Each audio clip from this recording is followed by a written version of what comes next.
Hello everyone, welcome back to Anu's home kitchen. ఈరోజు మనం పెరుగు చకోడీలను ఎలా ప్రిపేర్ చేసుకోవాలో తెలుసుకోబోతున్నామండి. ఇవి చాలా టేస్టీగా కూడా ఉంటాయి, చాలా క్విక్గా కూడా ప్రిపేర్ చేసుకోవచ్చు. మనం కృష్ణాష్టమి సందర్భంగా మనం దీనిని నైవేద్యంగా కూడా పెట్టుకోవచ్చు.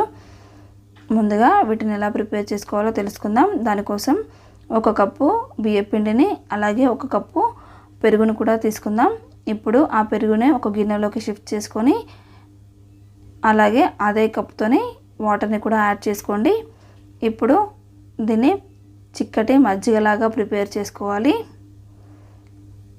ఇలా ప్రిపేర్ చేసుకున్న తర్వాత దీన్ని ఒక పక్కన పెట్టేసుకుందాం. ఇప్పుడు స్టవ్ పైన ప్యాన్ పెట్టుకొని దానిలో 1 టీ గ్లాస్ వాటర్ని యాడ్ చేసుకుందాం.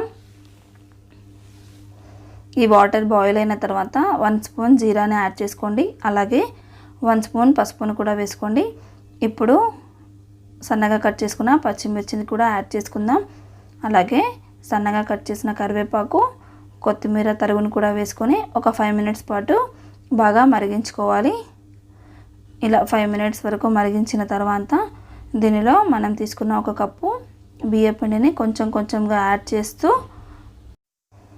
స్టవ్ సిమ్లో పెట్టి మంచిగా మిక్స్ చేస్తూ ఉండాలి.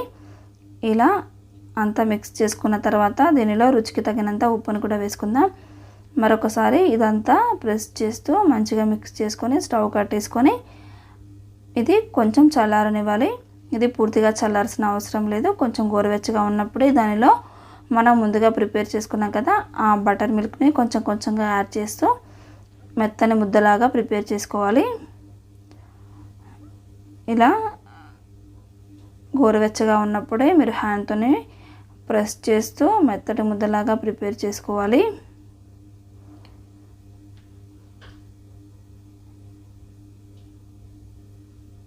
ఇది ఒక 5 మినిట్స్ పాటు అలా మర్దన చేస్తూ ఇలా మిక్స్ చేసుకుంటే చకోడీలు అనేవి పర్ఫెక్ట్గా వస్తాయండి. లేకపోతే కొంచెం క్రాక్స్ లాగా వస్తాయి.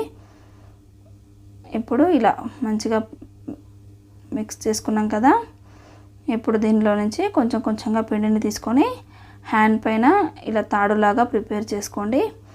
ఇప్పుడు వీటిని చకోడీ షేప్లోకి టర్న్ చేసుకోండి. అలా ప్రిపేర్ చేసుకున్న వాటన్నిటిని మనం ఒక ప్లేట్లోకి తీసుకుందాం.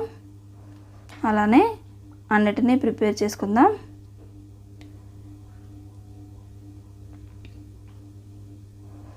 ఇలా అన్నిటినీ ప్రిపేర్ చేసుకున్న తర్వాత వీటిని మనం అన్నీ ఒక ప్లేట్లోకి తీసుకున్నాం కదా, చూసారా ఎంత పర్ఫెక్ట్గా వచ్చాయో. ఇప్పుడు మనం స్టవ్ పైన మరొక ప్యాన్ పెట్టుకుందాం. దానిలో డీప్ ఫ్రైకి సరిపడినంత ఆయిల్ని కూడా వేసుకుందాం. ఈ ఆయిల్ వేడిన తర్వాత మనం ప్రిపేర్ చేసుకున్న చకోడీలని ఒక్కొక్కటిగా యాడ్ చేస్తూ మంచి కలర్ వచ్చేంత వరకు, క్రిస్పీగా అయ్యేంత వరకు వీటిని ఫ్రై చేస్తూ ఉండాలి.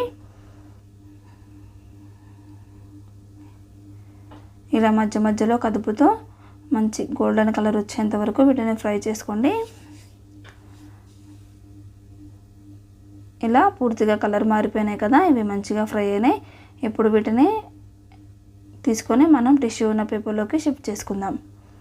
అలానే అన్నిటినీ తీసుకుందాం. ఇప్పుడు అదే నూనెలో మిగతావి కూడా వేసి మంచి కలర్ వచ్చేంత వరకు ఫ్రై చేసుకుందాం. అంతే అండి, ఈజీగా ప్రిపేర్ అయ్యే ఈ పెరుగు చకోడీలను తప్పకుండా ట్రై చేయండి. చాలా క్రిస్పీగా ఉన్నాయి, చూసారు కదా. ఇవి చల్లగైన తర్వాత కూడా చాలా బాగుంటాయి టేస్ట్. మీరు గాలిపోయిన డబ్బాలో పెట్టుకుంటే 10 డేస్ వరకు పాడవకుండా ఉంటాయి. మీకు ఈ వీడియో నచ్చినట్లయితే తప్పకుండా లైక్ చేయండి, మరియు మీ ఫ్రెండ్స్తో షేర్ చేయండి. మరిన్ని టేస్టీ అండ్ క్విక్ రెసిపీస్ కోసం మన ఛానల్ని సబ్స్క్రైబ్ చేసుకోవడం మర్చిపోవద్దు. Thank you for watching.